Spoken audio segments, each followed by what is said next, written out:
Hello, today I will be doing my sample papers analysis, and I have analyzed 5 different papers. I want to start off by introducing some of these papers. So the first one that we have is one about a double line in India, double line constructions in India. The second one we have is decontamination and firefighters in the workplace, so decontaminating their equipment. Third one we have is cartography and Chesapeake colonies.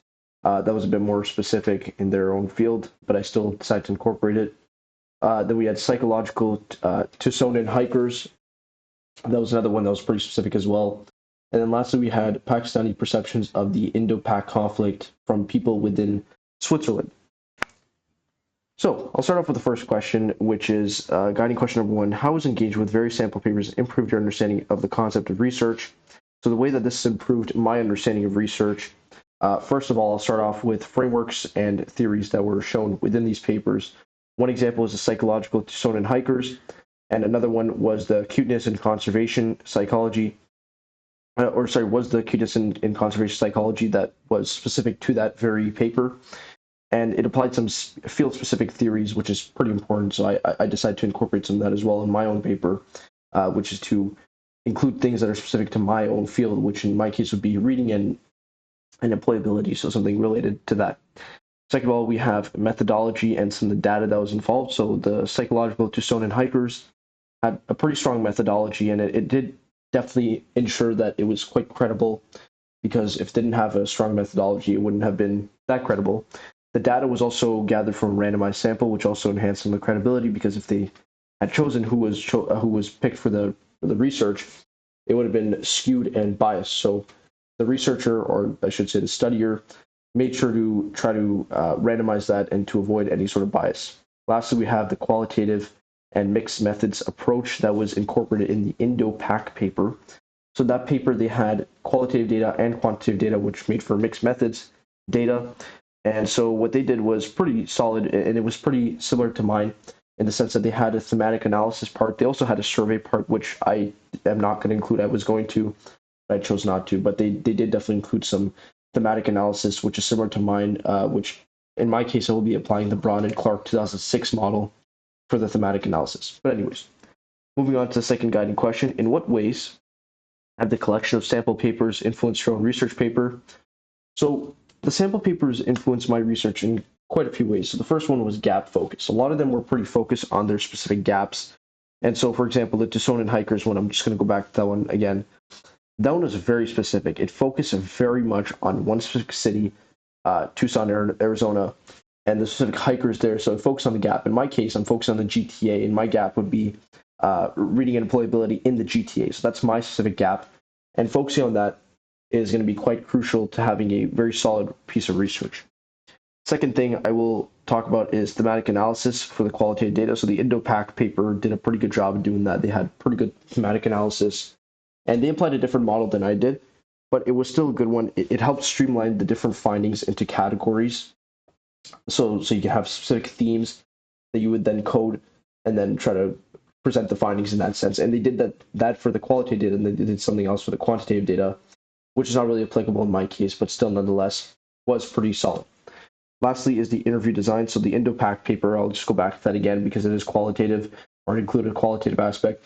Their interview was completely randomized, but their questions were open-ended enough. So my questions, as far as I'm aware, they're pretty open-ended, but they may not be open-ended enough. So perhaps looking at some ways to amend that to allow for more nuanced responses could be something that I can explore based on some of the stuff that I saw in that paper.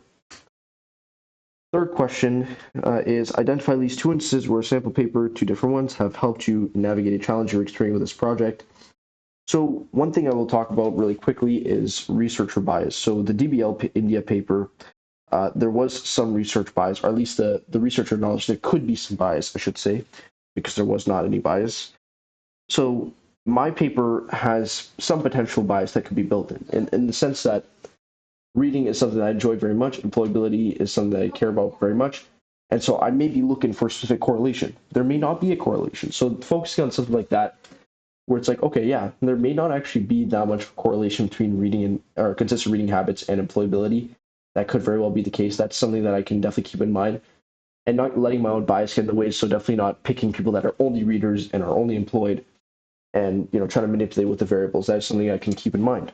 Second thing is framing the relevance of the research. So the firefighter decontamination one, that was the one that spoke about decontamination with firefighting equipment.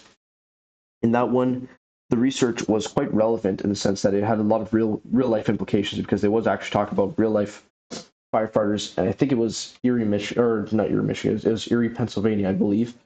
So very specific, very close, very specific gap, and it did have some implications that are obviously real world, and so you could definitely look at it in that sense as well, that it's going to have a real life impact, which my research will certainly have as well, because this is something that people definitely do. Reading and employability is something very important in life. Third of all is the use of data sets. So this one was really applicable to mine necessarily, but I did still think that it was worth pointing out. So the cartography one of Chesapeake colonies, that one did include quite a bit of quite a few data sets. So a lot of maps, a lot of graphs, a lot of things like that. Now, to be fair, my research is not going to be including any sort of data sets, because I'm only conducting qualitative data. But nonetheless, I thought it was pretty effective in conveying the message overall, because I think when you use data sets, especially for a paper like that is very technical, I think it's definitely effective. But I still think it's worth pointing out that data sets are effective in some ways. So the question 4, what is guiding question 4? What are the 3 big takeaways related to the development of your research project that you can contribute to your engagement with sample papers? One thing I'll talk about really quickly. This is something I touched on a bit with the firefighter decontamination one, which is real life impact. So the research on that one was very real life specific on firefighters' health, carcinogenics, and how potentially not decontaminating the equipment properly could lead to cancer. So very specific to real life implications.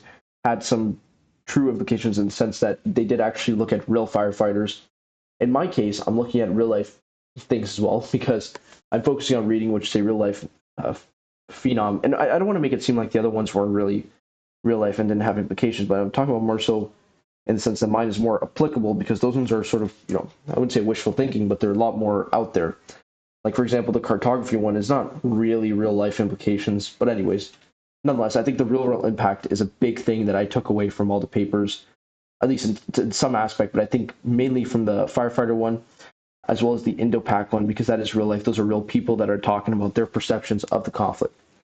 Second of all is visualization. I sort of spoke on that a bit. So visualization, showing data sets. I think there's another paper as well. I believe it was the DBL one, because they had some research that they did with some stats and numbers. I don't really understand the numbers too well, but they had some numbers and they showed that through graphs, which is pretty effective in conveying the message and enhancing the credibility of the research, because obviously if you don't have data sets when you're talking about numbers and people and quantitative data, then it's not really much of a research paper there. And then lastly is the importance of the methodology. So the methodology has to be quite concise, has to be strong, has to have no breaks, no faults. And I think all the 5 papers, even though I think most of them range from 3 to 5, most of the papers did a good job of having a strong methodology. So I thought that was a pretty good, strong suit that I learned from there. And in my case, since I am only focused on qualitative, focusing on the thematic analysis part and really honing in on it and having no breaks, no way that it can get screwed over, is probably the most important part. And making sure that my methodology addresses all the points I want to address, because obviously I don't want to leave anything out. And then lastly, I'll just focus, this is the last question I'll talk about. Which sample paper was most helpful to you and why? So in my case, I would say the firefighter decontamination one was the most effective, or the most helpful, I should say, because I do believe that the real life implications aspect was probably the most inspiring part of this paper, and the most important part of this paper in my case, because since my paper is really focusing on real life implications and I'm interviewing people face to face, just as the researcher did in that case, I think it's really quite impactful. I think the other one that also was quite impactful was the, not the Tucson hikers one, it was the Indo-Pak one, because that one also did focus on real life individuals and focusing on, their real experiences and interviewing them face to face. So that again was something that was real world. And obviously these are people who have real life perceptions and real life views on certain conflicts. So that was one aspect that I thought was very helpful in both of them. The second thing I want to point out was problem solving approach. So they really focused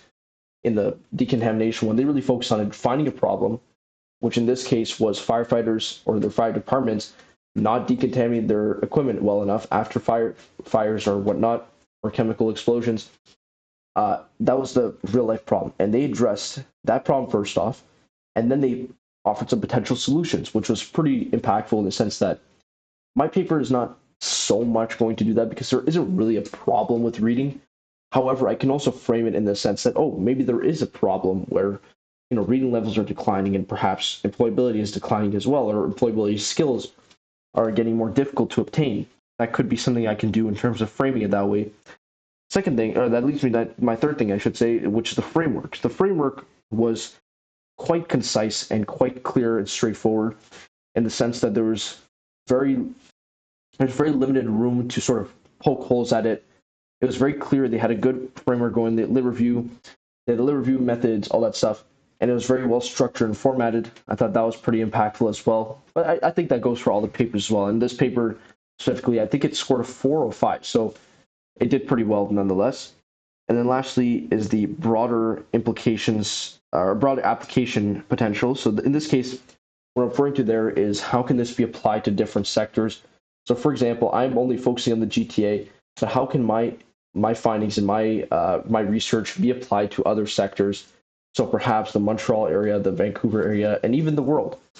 I think there's something to be seen there for sure. And this firefighting one definitely did that quite a bit, in the sense that it did. I think it was mentioned quite specifically that while it is clear that it was focused on one specific fire department, these implications can be applied universally, or these findings can be applied universally, which is that decontamination does seem to have a serious effect on the level of cancer and the carcinogenics that are found on the equipment that firefighters use. If it is done properly, it'll be quite beneficial.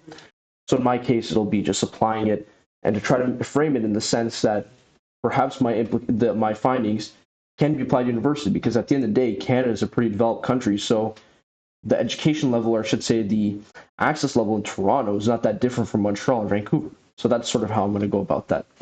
And so that was my 5 papers. I hope I didn't go too long. Thanks for watching.